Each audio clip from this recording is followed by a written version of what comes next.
गुजरात के छोटाउदेपुर के पावीजेतपुर में लगातार बारिश हो रही है, जिसके चलते सुखी डैम के दरवाजे 60 सेंटीमीटर तक खोलकर नदी में पानी छोड़ा जा रहा है। पावीजेतपुर के सुखी डैम में लगातार पानी की इनकम हो रही है, जिसके चलते डैम का तीसरा दरवाजा 60 सेंटीमीटर तक खोलकर 5555.75 क्यूसेक पानी छोड़ा गया है, जिससे किनारे के गांव को अलर्ट कर दिया गया है। डैम के 5, 6 और 7 नंबर के दरवाजों को खोलकर पानी को नदी में बहाया जा रहा है। पावीजेतपुर के छोटाउदेपुर हाईवे पर नाले की दीवार बैठ जाने से सड़क को बंद कर दिया गया है।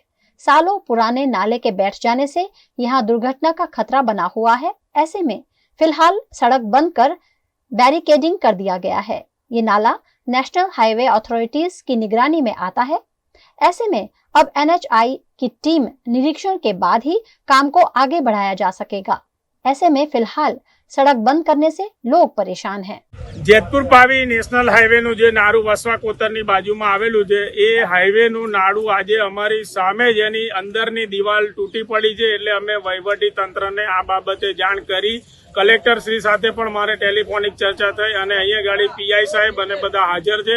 અત્યારે આ રોડને બંધ કરવાનો વારો આવે એવી પરિસ્થિતિ છે અને રોડ બંધ કરવામાં આવશે જ। ભારદાર વાહનો તદ્દન બંધ કરી દેવામાં આવ્યા છે।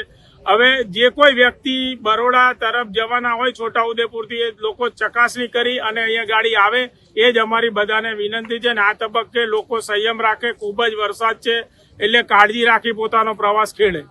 જેતપુરની પબ્લિક ખૂબ ત્રાહીમામ પોકારી રહી છે। અત્યારે 4.5 કરોડનું જે નિયતિ કન્સ્ટ્રક્શને જે કામગીરી કરી છે એ ખૂબ જ બોગસ કામગીરી અને આમાં અધિકારીઓ પણ જવાબદાર છે।